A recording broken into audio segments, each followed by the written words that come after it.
It was supposed to be a romantic 2-week road trip with my wife, my best friend of nearly 20 years. Instead, I came home early to find her naked in our bed with another man. The betrayal didn't just break my heart, it shattered my entire world into a million agonizing pieces. I had been working out of town, not due back until tonight, but work slowed down, so I decided to surprise her yesterday afternoon. We were so excited for this trip, a chance to reconnect, just us after a summer packed with family and friends. But when I pulled into our driveway, I saw it, a truck I didn't recognize. My neighbor had recently mentioned my new truck to me, but I just dismissed it as a mistake. Now, a sickening, cold dread washed over me, a gut feeling so strong it made me tremble. I loved my wife. I trusted her completely. Yet, that awful sensation screamed at me. I crept around the side of the house, towards our bedroom window. It was open. As I got closer, I could hear them. My heart hammered against my ribs, a frantic, desperate drum. I peered inside, and in that single horrifying moment, my worst fear was confirmed. There they were, completely naked on our bed. The world tilted. The air left my lungs. I walked away. I couldn't breathe. Every fiber of my being screamed to do something I knew I'd regret, to unleash the raw, violent rage burning through me. But I just walked. I didn't care what happened to me anymore. I drove to my family's cabin, where I spent the night drowning myself in whatever alcohol I could find. Today I set out to confront her, but the anger was too consuming, the thoughts of violence too potent. I couldn't face her in that state.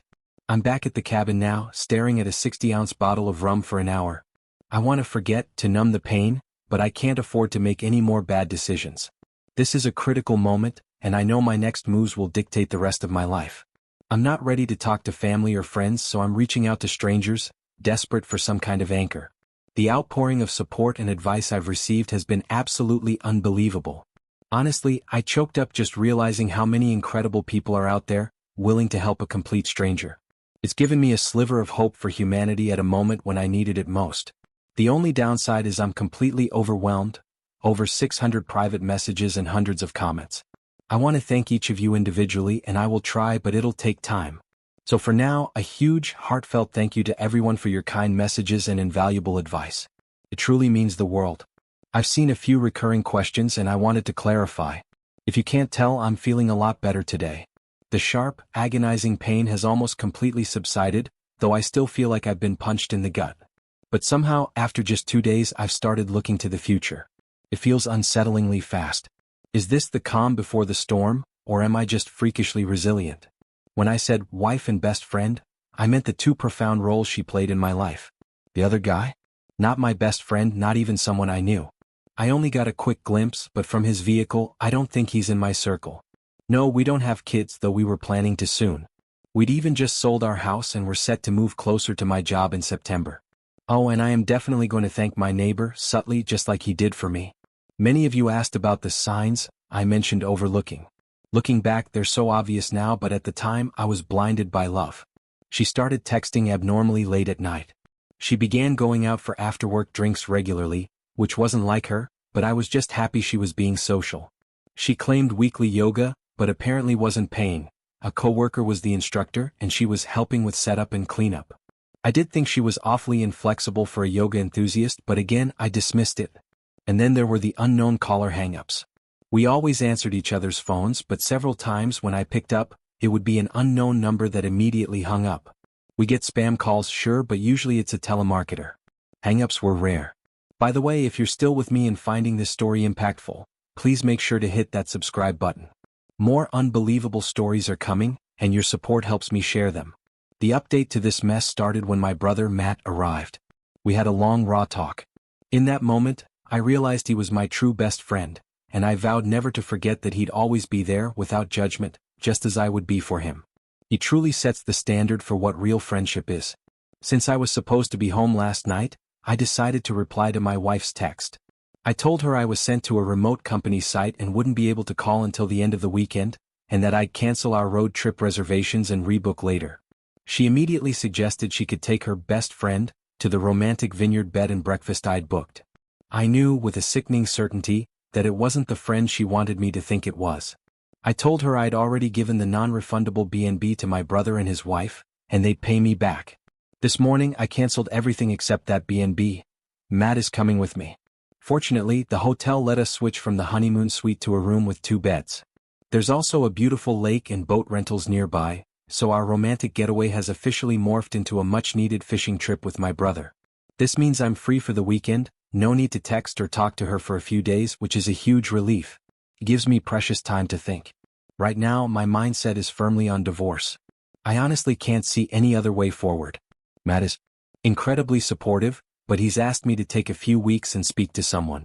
His wife, Jen, has a friend who's a couples counselor, and she's agreed to talk to me on Monday. I don't believe it'll change my mind, but maybe it can help me untangle this overwhelming mess. I'm also following a lot of the advice I've received here and starting to speak with lawyers, just to prepare for what I think is inevitable. I want to do this right. I never thought she'd try to screw me over, but I also never expected her to cheat, so I need to be prepared for anything. Thanks again, everyone. I'm going to try and enjoy my weekend as much as possible. A lot has happened in the past few days. Matt and I drove nearly 5 hours to the B&B. His presence through all of this has been a godsend.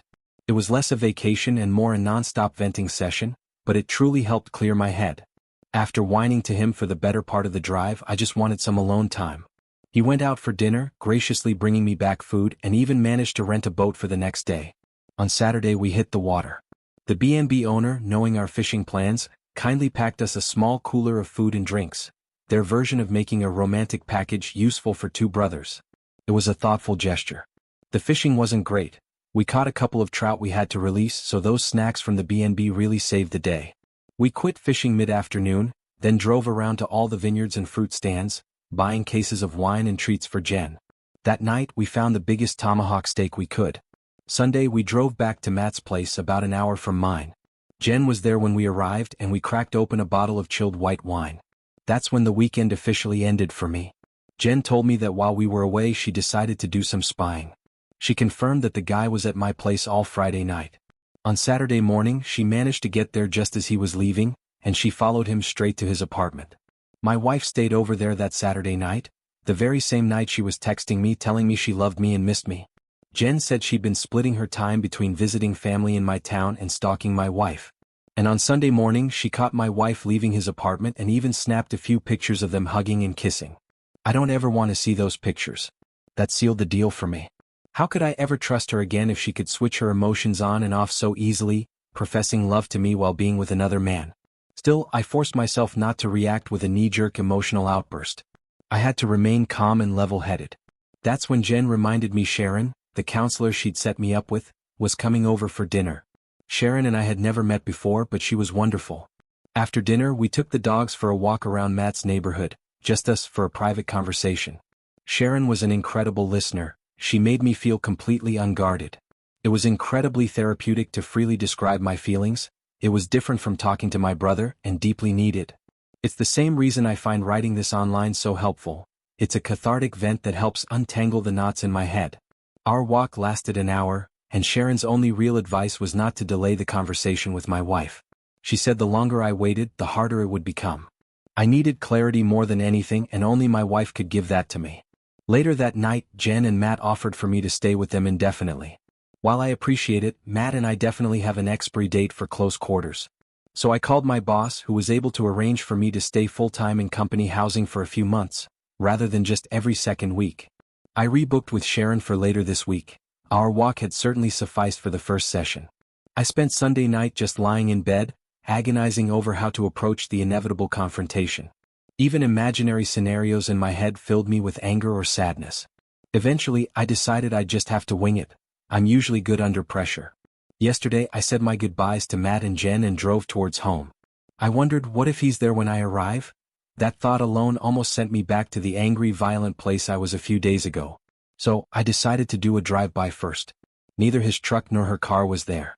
I went inside and quickly grabbed a bunch of essentials, things I couldn't bear to part with. Mainly photos and old family heirlooms. I packed them along with my Xbox into my truck. Then I drove to his apartment. Her car wasn't there either, but his truck was. I texted her, "Where are you?" She replied, "Getting groceries." I trust her so little now that I actually drove by the grocery store to confirm she was there. It feels dirty to admit, but my trust is shattered, and it's the only way I can be certain of anything. I texted her again, "Just come home. We need to talk." She replied, "What's wrong?" I simply said, "You need to be ready to be honest," then turned my phone off. She arrived 15 minutes later, coming over to hug and kiss me like she always does. I turned away. She asked again, "What's wrong?" I told her she needed to start being honest with me. She played dumb, pretending she had no idea what I was talking about. "Okay," I said, "if you can't be honest, I'm leaving." She started to panic. "Are you talking about yoga?" she blurted. A start, I thought. I asked her what she meant. She confessed she hadn't been going to yoga. "If you weren't going to yoga, then where were you going?" I asked, my voice flat. "I was taking walks to relax because I've been so stressed lately," she stammered. "Why were you so stressed? And why did you lie to me about what you were doing?" "Preparing for the move has been stressing me out, and I just didn't know how to tell you." "So lying was the decision you made? What was your concern with telling me you were going for a walk to de-stress?" "I didn't mean to lie. I was worried that my stress would add to your stress." "But I'm not stressed," I countered, my eyes burning into hers. "It really seems like you're not telling me everything. I think you're lying about more than just skipping yoga. I'm asking you again to be honest. You've already lied to me, so this can't work if you keep lying." "I don't know what else to say," she insisted. "Oh, are you talking about last weekend when I went for drinks with some friends and came home late?" "I had a feeling that bothered you." Drinks? Came home late? I had no clue.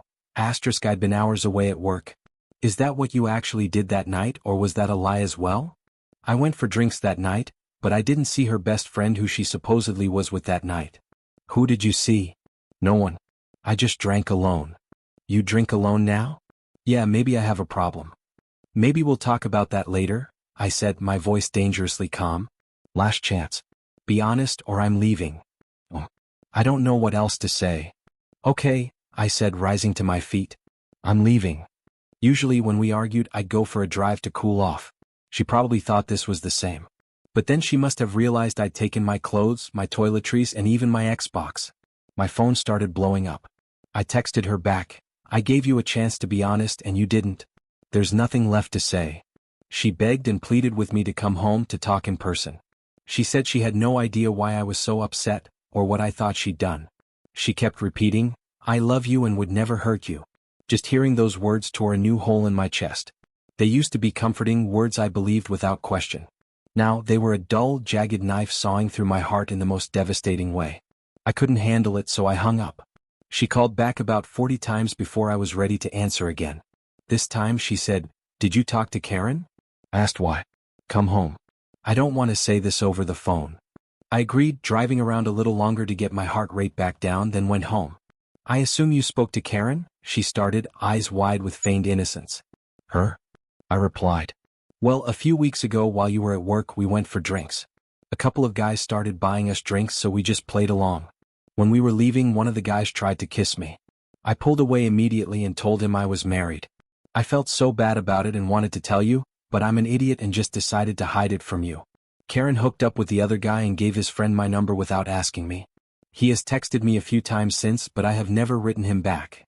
"Can I see your phone?" I asked, my voice devoid of emotion. "Yes," she said, handing it over. It was completely empty of texts except for myself and her mother. She never deleted her texts. This was new.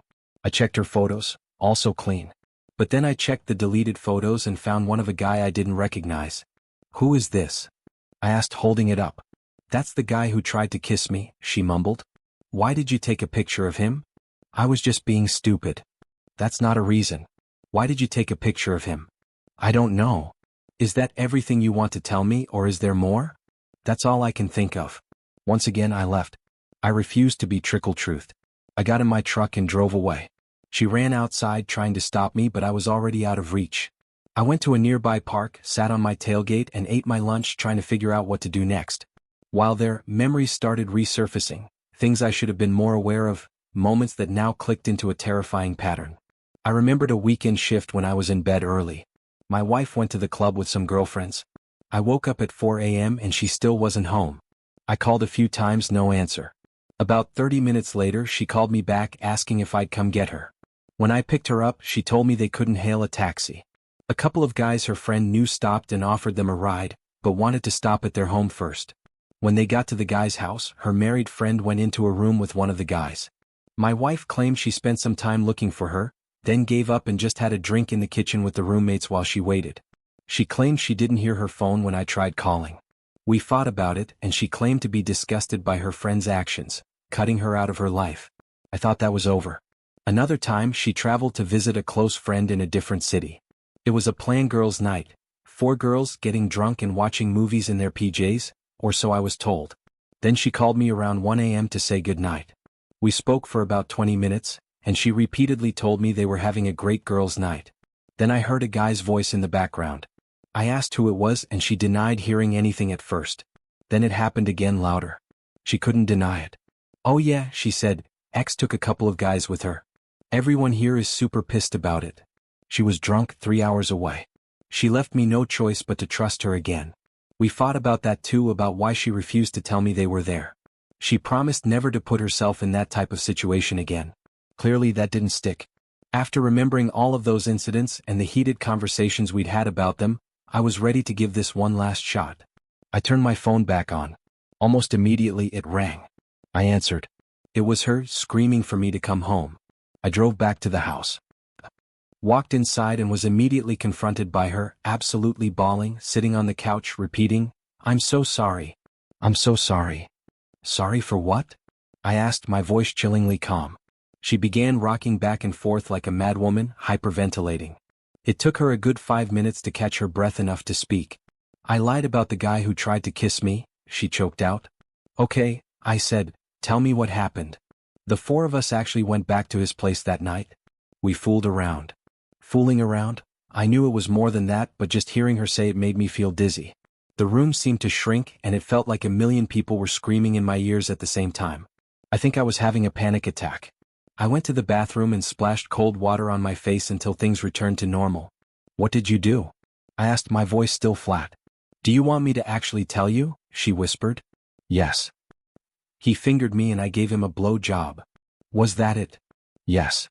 "I'm not playing this game any longer," I said, my voice rising in a way I hadn't heard before. "You either tell me everything right now or this will be the last time we speak." She began bawling again, taking another few minutes before she could speak. "We met up again and had sex," she blurted out. "I'm so sorry. I love you and I'll do anything to make up for this." "Just the one time?" I pressed.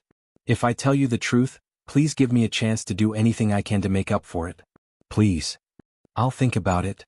"It was an affair," she finally confessed, the words tumbling out. "We had been hooking up while you're out of town for work.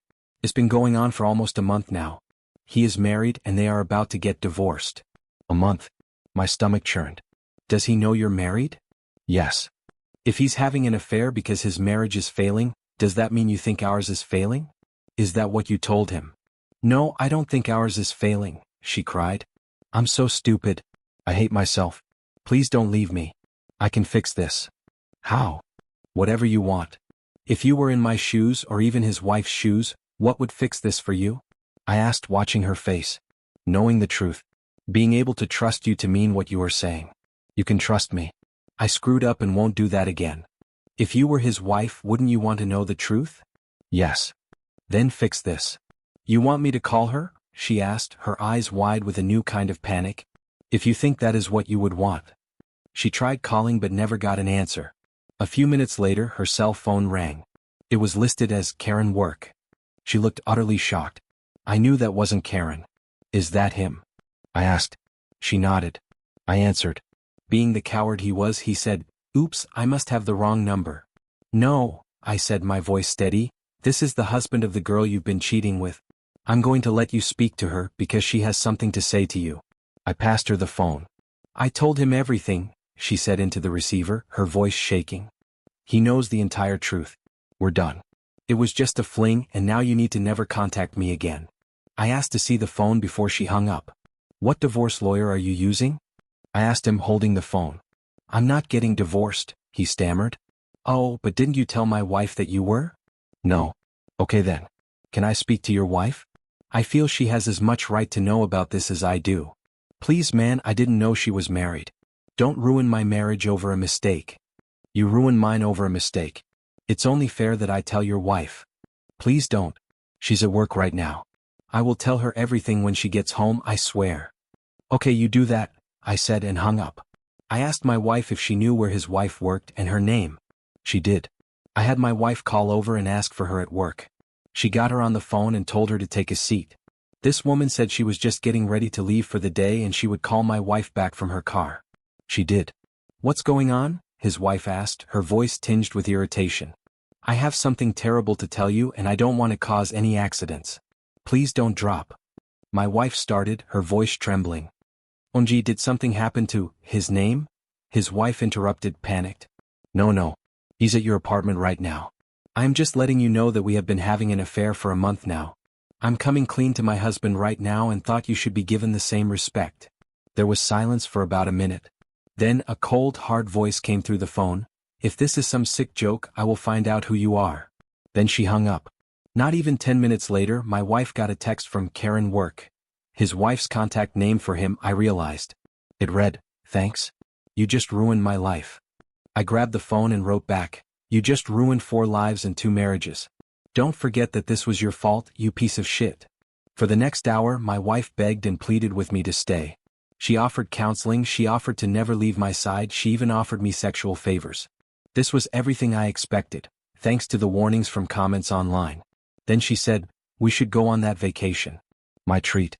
"We need time away." Her reason? "My work schedule has been pushing us apart lately." Also exactly what I expected her to say. What she wasn't expecting was for me to tell her that I went anyway. She also wasn't expecting me to tell her that I already have counseling booked for myself. And she definitely wasn't expecting me to tell her that I busted her on my very own bed. I could only imagine she didn't expect me to already have a place lined up to stay. When I told her all of that, she fell to the floor bawling. She started saying how she didn't deserve to live. She told me I should just kill her right now because she's too terrible to be with anyone. It went on like that for a while. I stayed for a total of 4 hours, listening to her make excuses, then try to hug me or cuddle me, or even perform sexual favors if I would just stay and work through this with her. In the end, I called Karen, my wife's actual best friend, and told her that her cheating friend was suicidal and that she should come keep an eye on her. Then I left. It's been almost a full day since that went down, and I haven't spoken to her since. She's been calling and texting me all day. Her friends and family have been calling and texting me all day. Everyone has a different excuse or a different plea for empathy. Her father is the only one who wrote me, telling me that I needed to do what was best for me and that he would always love me like a son, no matter what happens. Reading that was what finally made me have a good cry, the first time since all of this began. I meet with Sharon, my counselor, tomorrow and a lawyer on Thursday. I think I know where this is going, but until it happens, I'm just not sure about anything. I'm sorry for the overly long-winded story, it just helps to vent this way. Again, I really appreciate all of the comments and messages. The people sharing their own stories like this are really helping me feel less broken and giving me more hope. I sincerely appreciate everything you've all said and done for me. So here's my question to you after hearing everything. If you were me standing there as your entire life crumbled, what would have been your breaking point? What would you have done differently, or what would have given you the strength to stand firm? Tell me what you think in the comments. I really want to know.